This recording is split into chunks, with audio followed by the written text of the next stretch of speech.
ঘর থেকে ক্ষীর সর নকুনি চুরি করে সেবা করত। তাই যখন সেবা করত সবাই কি বলতো জানো? কি বলতো? আরে বাবা, ওই কথা কি আর অত জোরে বলা যায়? বলি কাছে এসো, তোমার কানে কানে বলো। সে কি কথা গো? আরে বলো না। আরে শোনো শোনো, আমার ভাই কানাই বোঝবাসী ঘর থেকে চুরি করে সেবা করতো তো, তাই ওটা যদি জোরে জোরে করে বলি আরো যারা সবাই আছে শুনে ফেলবে। জোরে জোরে কি বলবো? বলবো? সবাই ভাই কানাইকে কি বলতো? কি বলতো? কি বলতো মা জানো? বলছি চোর বলতো গো, চোর বলতো। ওই বোঝবাসীর ঘর থেকে খিরসার নগরে চুরি করে সেবা করতো। সরাসরি বসনা থাকো, কানে কানে বলতে হবে। ওই দূরে দাঁড়িয়ে আছো তুমি, আমি যদি বলি আস্তে করে বললে শুনতে পাবে না, জোরে করে বলতে হবে। আর জোরে করে বললে তুমি কি শুধু একা শুনবে? সবাই শুনে ফেলবে। আর সবাই আমার ভাই কানাইকে চোর বলবে। আমি দাদা শুনতে ভালো লাগবে? লাগবে না। তাই এসব কানে কানে বলি। কি কি হয়েছে? কি বলতো সবাই? বলছে ভাই কানাইকে সবাই চোর বলতো।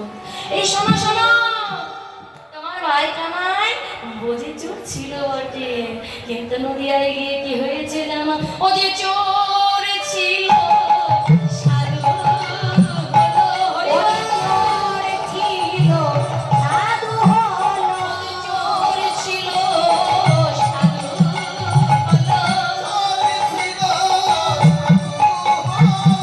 ও যে ব্রজ ছেড়ে দেই না নদিয়ায় গেল, ও যে চোর ছিল সাধু হলো।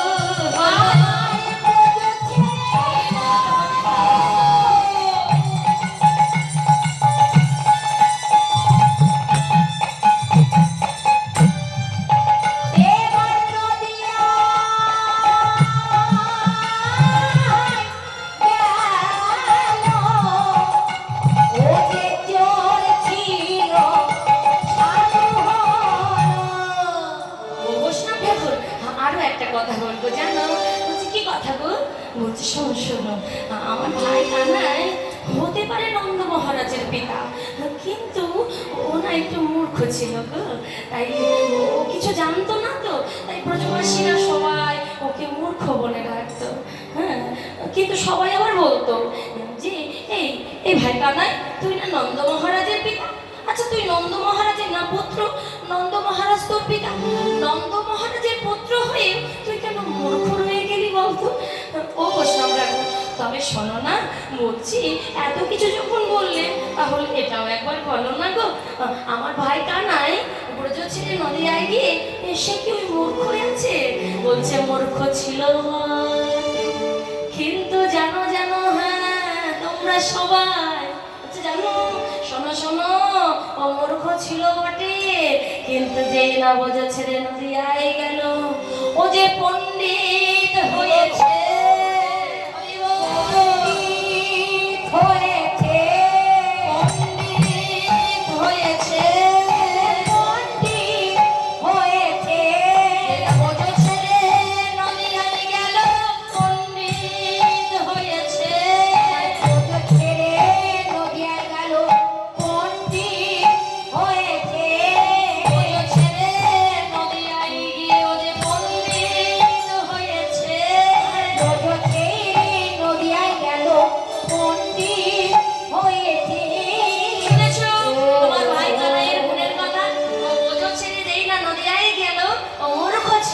কিন্তু নদিয়ায় গিয়ে ও পণ্ডিত হয়েছে। সবাই তোমার ভাই কানাইকে কি বলে যাও?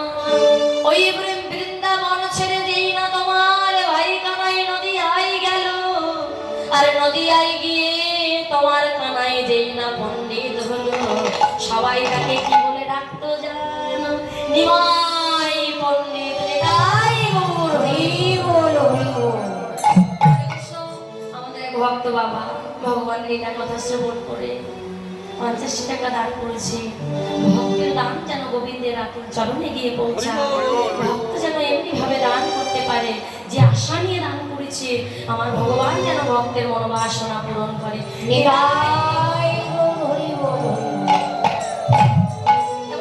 বৈষ্ণব ঠাকুর তুমি ঠিক বলছো, আমি ব্রজ ছেড়ে নদিয়ায় গেলে বুঝি আমি আমার ভাই কানাইয়ের সন্ধান পাবো? হ্যাঁ, তা যেই না ব্রজ ছেড়ে নদিয়ায় যাবে, বলছে কথা দিলে তো আমি ব্রজ ছেড়ে নদিয়ায় নদিয়ায় গেলে আমি আমার ভাই কানাইকে দেখতে পাবো তো।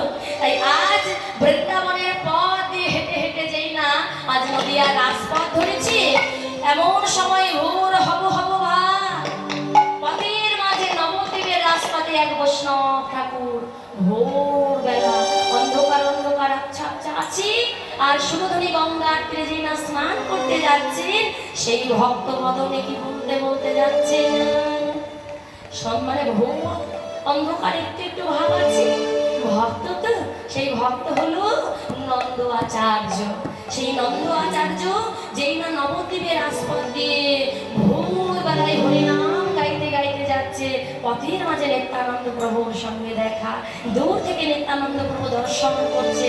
নন্দ আচার্য বদলে কি বলছে জানো, ওই ভোরবেলা যখন গাইতে গাইতে যাচ্ছে, ও তো যে কোনো নাম নয়, ওই ভোরবেলা সুরধনী গঙ্গার তীরে স্নান করতে যাচ্ছে আর বলতে বলতে যাচ্ছে ভজ গৌরাঙ্গ। সবাই মিলে হাতে করে তালি দিই, কহ গৌরাঙ্গ লহ গৌরাঙ্গের নাম।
আর কিছু বলতে পারি বা না পারি, এগুলো তো আমাদের সবার জানা জানা না।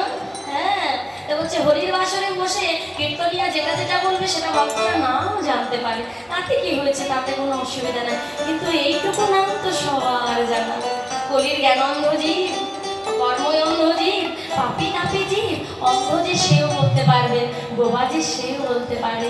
বলে সবাই যদি হরি নাম বলতে পারে তবেই তো কলির জীব আমরা উদ্ধার হব। তাই কি হয়েছে দেখো, আজ ওই নবদ্বীপের পথ দিয়ে যেই না হেঁটে হেঁটে যাচ্ছে, হ্যাঁ সেই নন্দ আচার্য তার বদনে শুধু একই নাম ভজ গৌরাঙ্গ।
এমন সময় কি হয়েছে না, ওই নিত্যানন্দ প্রভু যেই না শ্রবণ করেছে, কে তুমি, কে তুমি, এই এই নবদ্বীপ মাঝে এত সুন্দর নাম কে শোনালে তুমি?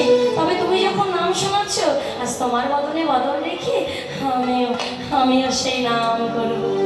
নিত্যানন্দ প্রভু আমার নন্দ আচার্যের বদনে বদল রেখে সে বলছে, সবাই বলো হরে কৃষ্ণ হরে কৃষ্ণ কৃষ্ণ কৃষ্ণ হরে হরে, হরে রাম হরে রাম রাম রাম হরে হরে।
নদিয়ার জেলার নবদ্বীপে এসেছো?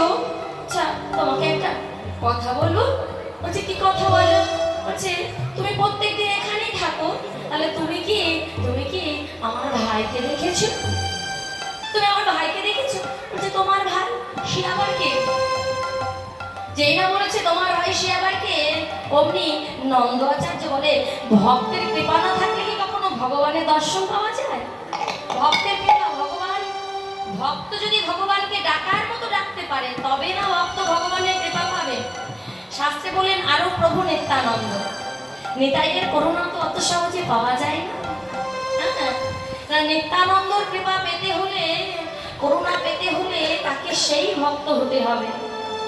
বলে নিতাইয়ের করুণা যদি পাওয়া যায় তবেই না আমার গৌর হরির কৃপা পাওয়া যায়। তাই প্রভু নিত্যানন্দ প্রভুকে যে না দর্শন করছেন, পদকর্তা বললেন তুমি যখন নিতাইয়ের চরণ দর্শন করেছো তাহলে এক কাজ করো, আহা ধরনে তারে চরণ ধরো, চরণ ধরো, ধরনে তায়ের চরণ ধরো, ওই না নিতাই বিনে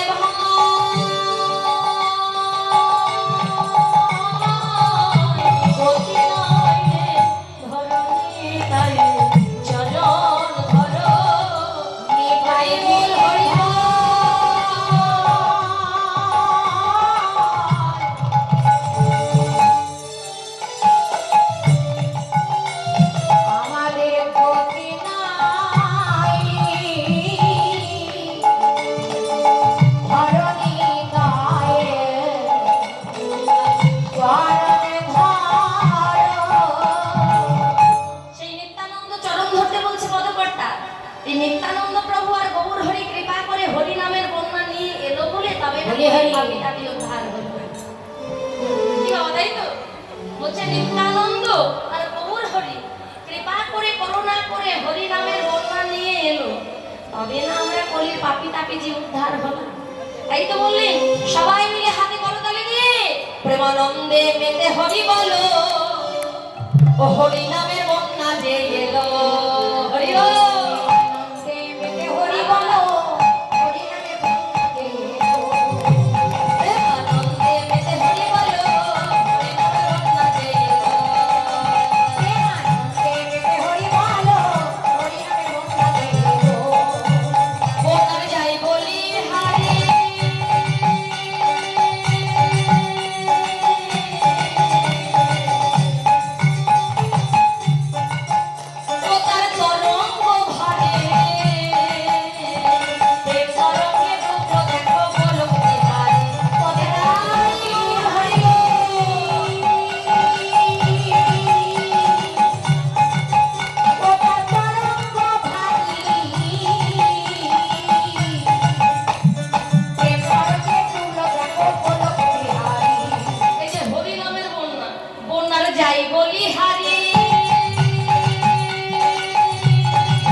সঙ্গে প্রভু নিত্যানন্দ সেও পাথারে সাঁতার দিল, হরি নামের বন্যা যে এলো, প্রেমানন্দে মেতে হরি বলো, হরি নামের বন্যা যে এলো। ওমা হাতে করতালি কই যে ঘুমাচ্ছে, পূজা ঘুমাচ্ছে আর ঘুমতে একটু পাবে, এত সুন্দর জায়গা তাই না? হ্যাঁ এমন বন্যা দেখি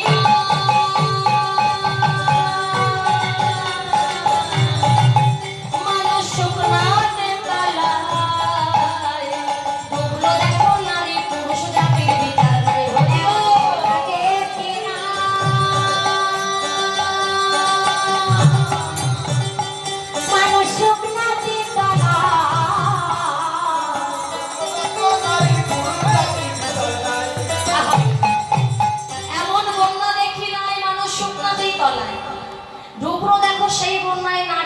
মানুষ জাতের কোনো বিচার নাই।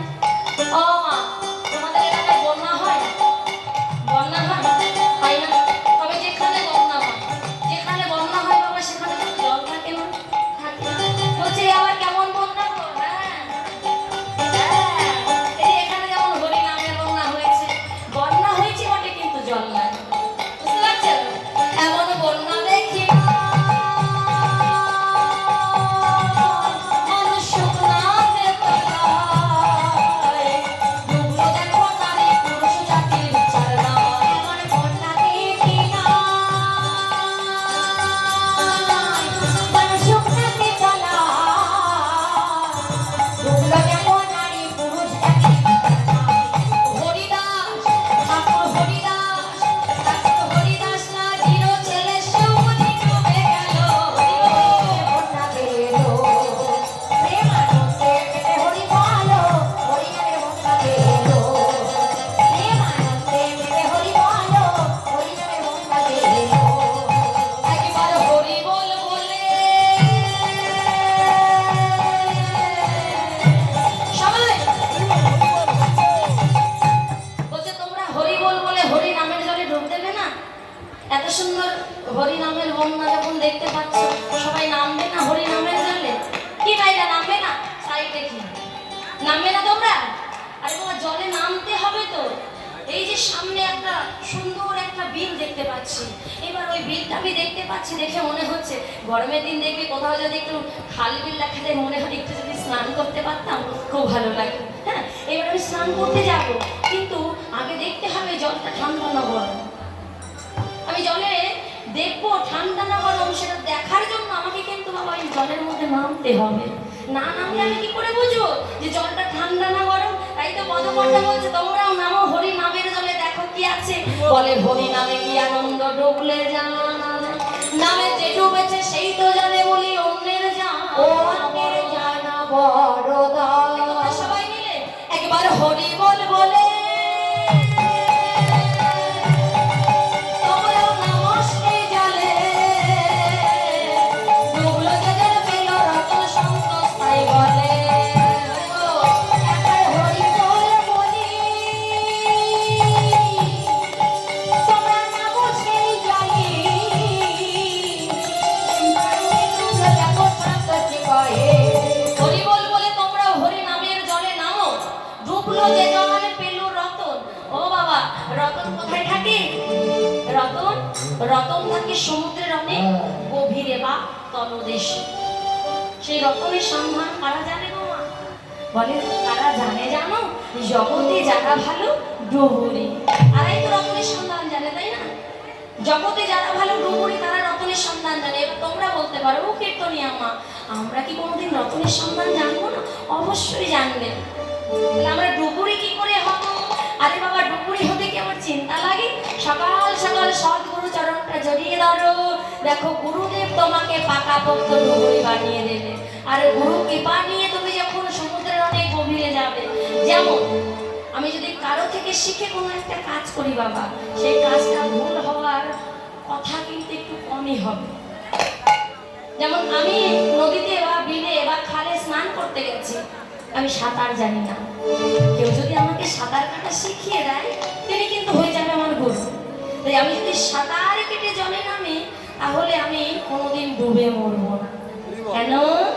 আমাকে কেউ শিখিয়েছে সাঁতার কি করে কাটতে হয়, তাই না? বুঝতে পারছো তো? আমাকে কেউ শিখিয়ে দিয়েছে জলে নেমে সাঁতার কি করে কাটবে। হচ্ছে ওই হরি নামের জলে নেমে সাঁতার কি করে কাটবে, ওটাকে শেখাবে জানো যিনি জগতের সদ্গুরু। সেই গুরুদেব যদি একবার ওই হরি নামের জলে নামা বা সাঁতার কাটার পদ্ধতি শিখিয়ে দেয়, তাহলে তুমি যতই হরি নামের জলে নামো না কেন, তোমার আর ডুবে মরার ভয় থাকবে না। বিদায়, হরি বল, হরি বল।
তাহলে দেখো গৌরের কৃপা অবশ্যই পাবে। তাই আর যেই না নন্দ আচার্য প্রভু নিত্যানন্দকে যেই না দর্শন করেছে, যেই না ভাইয়ের কথা বলেছে, প্রভু আমার অমনি বুঝে গেছে। তবে কি নিতাই চাঁদ, হ্যাঁ, আর কৃপা করে যখন আমি তাকে পেয়েছি, আর তো আমি তাকে ছাড়তে চাই না। নন্দ আচার্য প্রভু বলছে, আমি কৃপা করে নিতাই যখন তোমার করুণা পেয়েছি, তখন তো আমি সহজে ছাড়বো না। প্রভু বলি, কৃপা করে যদি আমার আঙিনার মাঝে একটু যেতে। নিত্যানন্দ প্রভুকে ডেকে নিয়ে গেলেন নন্দ আচার্য তার নিজ আঙিনায় যেই না ডেকে নিয়েছে, ভগবান ভক্তের কাছে সেবা চাইছে।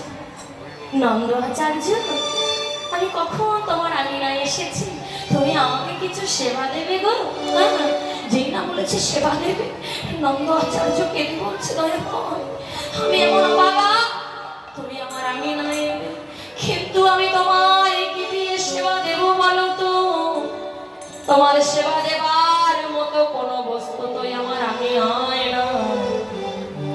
অন্তর্যামী ভগবান অন্তরের কথা বুঝে গেল ভক্তে।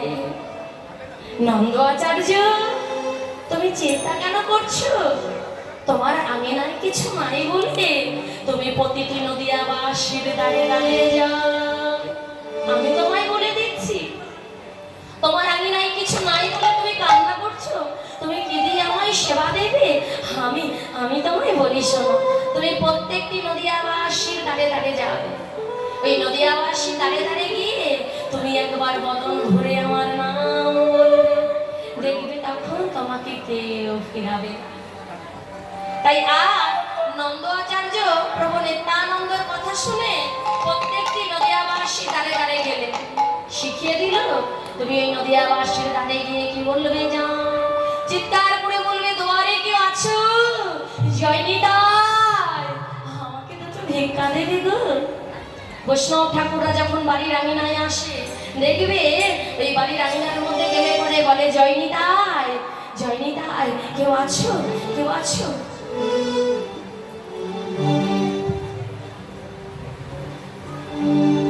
তাই আজ কি হয়েছে না, নন্দ আচার্য নিত্যানন্দ প্রভুকে শিখাচ্ছে যে, প্রভু তুমি যা বলেছো, আমি যদি ওই নদীয়াবাসী দাঁড়িয়ে দাঁড়িয়ে গিয়ে চিৎকার করে বলি, কি বলবো?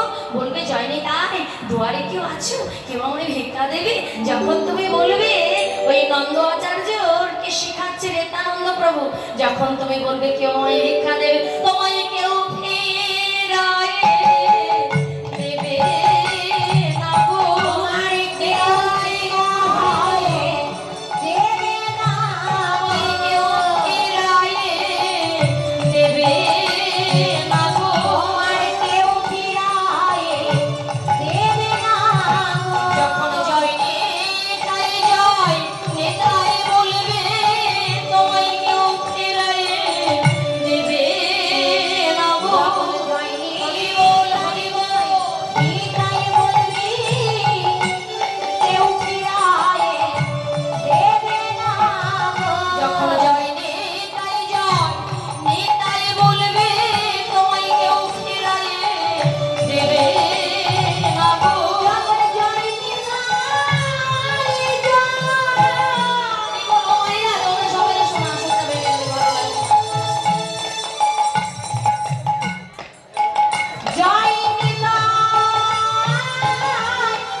আমাকে শিখিয়ে দিচ্ছে, আচার্য তুমি যখন নদীয়াবাসী দাঁড়ে দাঁড়ে যাবে তুমি চিৎকার করে বলবে জয় নিতাই জয় নিতাই। দেখি আমার নামটা যেই না শুনবে না অমনি সবাই তোমাকে ভিক্ষা দেবে।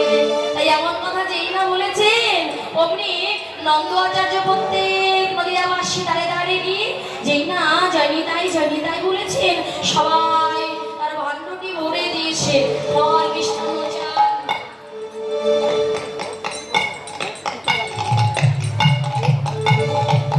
সমস্ত কিছু যেই না দিয়েছে আজ নিত্যানন্দ প্রভু বলছে নন্দ আচার্য তবে আর বিলম্ব নয়, তুমি রন্ধনের ব্যবস্থা করো আর নদীয়াবাসী যারা যারা আছে সবাইকে নিমন্ত্রণ করো, সবাই নিয়ে আজ আমি তোমার আঙিনার মাঝখানে আজ ভক্ত সেবার আয়োজন হবে। ভক্ত সেবার আয়োজনের ব্যবস্থা করেছেন আজ নন্দ আচার্যের আঙিনায়। এমন সময় আমার গৌর হরি স্বপ্ন দেখলেন কি না তার দাদা নিত্যানন্দ প্রভু এই নবদ্বীপ মাঝে এসেছেন। তাই আজ এমন কথা যেই না শুনতে পেয়েছেন বা স্বপ্ন দেখেছেন গৌর হরি মনে মনে ভাবলেন সত্যি কি আমার দাদা নিত্যানন্দ এসেছে, একবার দেখা যাক তো। আজ নদীয়াবাসী দাঁড়ে দাঁড়ে গিয়ে দেখছে কার আঙিনায় এসেছে, দেখতে দেখতে দেখা গেল নন্দ আচার্যের আঙিনায় এসেছে দাদা নিত্যানন্দ প্রভু। তাই তিনি দেখবেন স্বপ্নটা দেখেছেন কিন্তু স্বপ্ন দেখেও তিনি একদম শিওর হতে পারলেন না যে সত্যি কি আমার দাদা নিত্যানন্দ এসেছেন। তাই কি করলেন না নন্দ আচার্যের আঙিনায় আমার গৌর হরি ভক্ত পারিষদগণকে নিয়ে আসবেন। এমন সময় আসবার আগে আমার গৌরের পরম ভক্ত শ্রীবাস ঠাকুরের কাছে গিয়ে বললেন শ্রীবাস ও শ্রীবাস তুমি জানো আমার মনটার মধ্যে না কেমন যেন লাগছে। কেন না আমার মন বলছে আমার দাদা হয়তো নদীয়ায় এসেছে, তাই আমার মনটার মধ্যে কেমন যেন আমছা করছে। বলো না কোথায় গেলে আমি আমার দাদার দর্শন পাবো। প্রত্যেকদিন গৌর হরি ভক্তগণকে সঙ্গে নিয়ে ভক্তদের সঙ্গে আনন্দে বিভোর হয়ে সেবা সঙ্গে নাই হরিনাম সংকীর্তন করে আজও গৌর হরি ভক্তগণকে সঙ্গে নিয়ে কিবা নাচত গৌর দেখো ভক্ত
শ্রীবাসকে কাছে গিয়ে বলতে, শ্রীবাস নবদ্বীপে অনেক ভক্ত থাকতে পারে মা, কিন্তু শ্রীবাস যে আমার গৌরের পরম ভক্ত।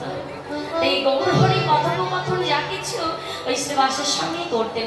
তাছাড়াও আমার গৌর হরির দুই প্রকারের ভক্ত ছিল বাবা, এক হলো অন্তরঙ্গ ভক্ত, দুই হলো বহিরঙ্গ ভক্ত। অন্তরঙ্গ ভক্ত ছিল মাত্র 3.5 জন, রায় রামানন্দ, শরৎ দামোদর, শিখি মাইতি, অর্ধাঙ্গিনী মাধবী দাসী। আর বহিরঙ্গ ভক্ত কারা বলতো? এই যে তোমরা, এই যে আমরা, এরা হলাম আমার গৌর হরি বহিরঙ্গ ভক্ত। আমার গৌর হরি অন্তরঙ্গ ভক্ত নিয়ে কি করতো? বললেন অন্তরঙ্গ ভক্ত নিয়ে প্রভু করে রস আস্বাদন, বহিরঙ্গ ভক্ত নিয়ে প্রভু করে আমার হরি নামে সানিকৃতন। অন্তরঙ্গ ভক্ত মাত্র 3.5 জন ভক্ত, সেই 3.5 জন ভক্তকে নিয়ে আমার গৌর হরি রসের ভজন করত।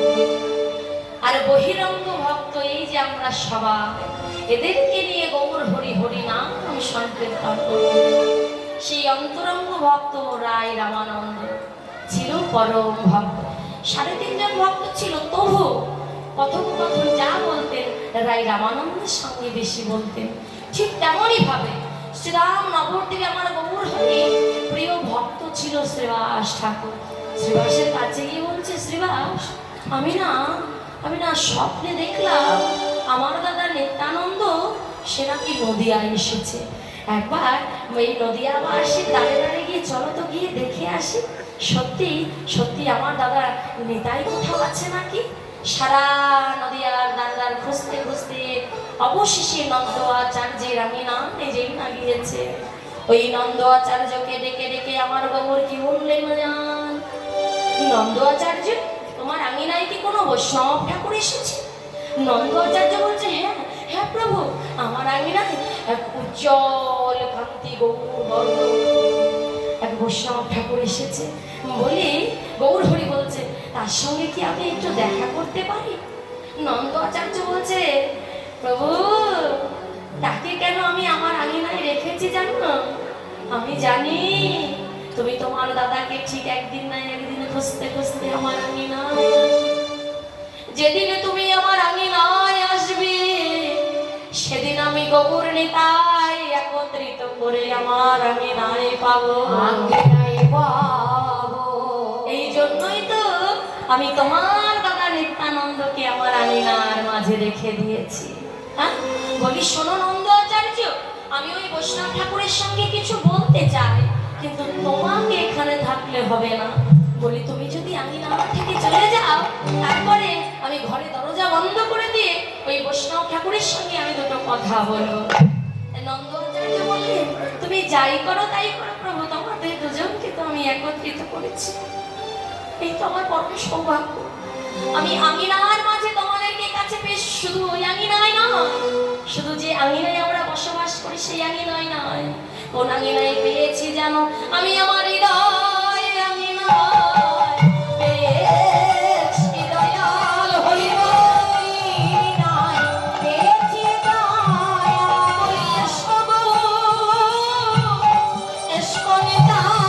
আমার হৃদয় আঙিনা মাঝে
গৌরহরি তুমি বৈষ্ণব ঠাকুরের সঙ্গে দেখা করতে চাও? তাই ঘরে দরজা বন্ধ করে যেই না দিয়েছি, আমার গৌরহরি যেই না নিত্যানন্দ প্রভুকে দর্শন করেছে, ছুটে গিয়ে ছলো ছলো নয়নে বলছে, দাদা গো তুমি এতদিন কোথায় ছিলে? তুমি এতদিন কোথায় ছিলে? এই যে আমার সেই দাদা ব্রজের দাদা বলরাম, এই যে আমার সেই দাদা প্রভু নিত্যানন্দ, তুমি এতদিন কোথায় ছিলে? ছলো ছলো নয়নে যেই না আমার নিত্যানন্দের নয়নে নয়ন দিয়েছে, নিত্যানন্দ প্রভু গিয়ে আমার গৌর হরিকে জড়িয়ে ধরেছে। ওরে গৌর, আমি যে অন্য হয়ে তোকে খুঁজেছি, আমি কোথায় গেলি আমার ভাই কানাইকে পাবো? যে আমার মোজের কানাই গৌর হয়ে নদিয়ায় দিল, আরে নিত্যানন্দ প্রভুকে যেই না দর্শন করেছেন, আমার গৌর হরে নেতাই চাঁদকে জড়িয়ে ধরেছেন, জড়িয়ে ধরে বলছে, জগতের জীব তোমরা শুনে নাও, আমার কৃপা যদি পেতে হয় আগে আমার নিতাই দাদার চরণটা আশ্রয় করো। যদি আমার দাদা নিত্যানন্দ প্রভু কৃপা করে, তাহলে আমি গৌর হরি তার অবশ্যই কৃপা করে নিতাই। যেমন গোবিন্দ কৃপা পেতে হলে বাবা আগে রাধার চরণ ধরতে হয়। গোবিন্দ নিজে বললেন, আমার কৃপা যদি পেতে চাও জগতের জীব আগে রাধার চরণ ধরো। কেন? আমি হলাম রাধা চরণের দাস, আমি যে হলাম রাধা রানীর চরণের দাস। ভগবান নিজে বদনে বললেন, আমি পিতবাস রাধা রানীর ওই চরণের দাস। ইহাতে সন্দেহ যার, কোটি কোটি যুগ যুগ ধরে যদি আমারে ভজন করে, হয় বিফলে ভজন, বিফলে ভজন। তাই আগে রাধার চরণ ধরো। আমার গোবিন্দ নিজে বললেন, রাধার চরণের দাস আমি, আগে রাধার চরণ ধরো। ঠিক তেমনই ভাবে গৌর হরি বললেন, জগতের জীব যদি আমি গৌরের কৃপা পেতে চাও, তাহলে আগে নিতাইয়ের চরণ ধরো। যদি আমার দাদা নিত্যানন্দ প্রভু একবার কৃপা করে, তাহলে আমি গৌর তাদের অবশ্যই কৃপা করব। তাই আঙিনার মাঝে ওই অষ্টপদ্মের গন্ধ যেই না পেয়েছে আমার গৌর হরি দাদা বলরাম, মানে বলাই দাদা, সেই ব্রজের বলাই নিত্যানন্দ আমার নদিয়ায় এলো, যেই না অষ্টপদ্মের গন্ধ পেয়েছে, অমনি বলাইকে জড়িয়ে ধরেছে, জড়িয়ে ধরে বলছে, দাপর যুগে তুমি আমার দাদা বলাই, আর কলিতে তুমি হয়েছে আমার নিত্যানন্দ প্রভু। তাই আজ গৌর হরি আর নিত্যানন্দ প্রভু যেই না এক হয়েছে, ওই নন্দ আচার্যের আঙিনার মাঝে ভক্তগণ সবাই মিলে মনের আনন্দে কি বললেন জানো? গৌর হরি দাদা নিত্যানন্দকে কাছে পেল, আর দাদা নিতাই চাঁদ গৌরকে কাছে পেল। তাই ভক্তগণের মনে বড় আনন্দ, তারা সবাই মনের আনন্দে বলছে, আজ আমরা আঙিনার মাঝে নদিয়ার ভাঙ্গা আকাশে আমাদের গৌর হরি আর নিত্যানন্দ প্রভুকে পেয়েছি। সেই নন্দ আচার্যের আঙিনার মাঝে গৌর নিতাই দুজনে এক হয়েছে। তাই আজ নদিয়ার ভক্তগণ তাদের মনে বড় আনন্দ। সবাই ছুটে ছুটে এসে আমার গৌর হরি আর নিত্যানন্দ প্রভুকে দর্শন করছে। হ্যাঁ, এক নাগরী অপর নাগরীকে ডেকে ডেকে বলছে, তোরা দেখবি যদি আই গো, তোরা দেখবি যদি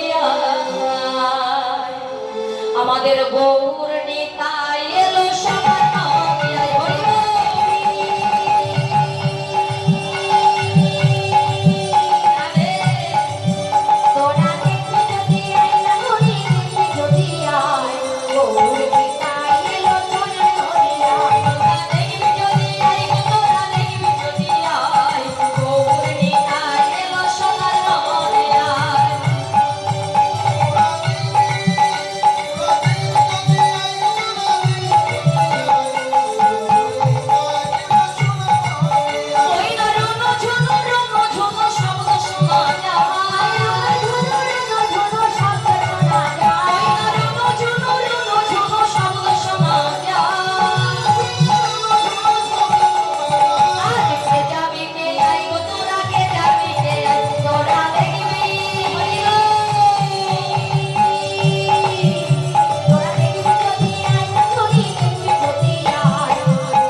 বাবা সকলকে বলা হচ্ছে ছোট্ট সামান্য ক্ষুদ্র একটা কীর্তনিয়া, লীলাতে অনেক ভুল ত্রুটি হবে, সবাই নিজ নিজ সন্তান জ্ঞানে মনে কিছু করবে না, আমাকে ক্ষমা করে দেবে। কারণ যিনি বিশ্ব ব্রহ্মাণ্ডের মালিক, তার কোনো কথা লীলা কথা কি বর্ণনা করা যায়? আর আমার মতো অধম পামর জি কি বলতে পারি? তবে হ্যাঁ, তোমাদের কৃপা ছিল, করুণা ছিল, প্রভু আমার বদনে বদন রেখে যতটুকু বলিয়েছে আমি তোমাদেরকে ভক্ত মাঝে ততটুকুই আস্বাদন করিয়েছি। আমাদের কীর্তন গান যদি ভালো লেগে থাকে, আমাদের ইউটিউব চ্যানেল আছে কাকুলি বিশ্বাস রাধা গোবিন্দ সম্প্রদায় সার্চ করলে আমাদের কীর্তন পাওয়া যাবে। যাদের ভালো লাগবে তোমরা দেখবে, লাইক করবে, কমেন্ট করবে, অবশ্যই অবশ্যই সাবস্ক্রাইব করবে। আর তার আগে একটা কথা, ছোট্ট একটা ভজন করব। আমরা ভজনের মধ্যে দিয়ে আমাদের লীলাই পর্যন্তই থাকবে, পরবর্তী সম্প্রদায় আসবে, তোমরা বসে থাকবে, কীর্তন শ্রবণ করবে। তো যাই হোক, সবাই মিলে জোরে জোরে উলুধ্বনি, সবাই মিলে বলো বলো রাধে রাধে, সবাই মিলে বলো রাধে রাধে, রাধে রাধে, উঠবে কই আওয়াজ? বলো রাধে রাধে, রাধে রাধে, রাধে রাধে, তোমরা বলো, বলবে না? বলো রাধে রাধে, রাধে রাধে, বৃন্দাবন ধাম আপার জপে যা রাধে রাধে রাধে,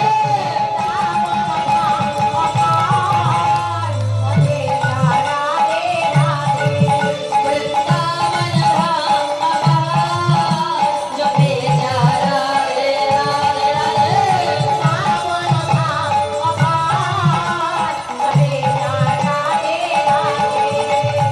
হরি বল, সবাই হাতে করো তালি। ওই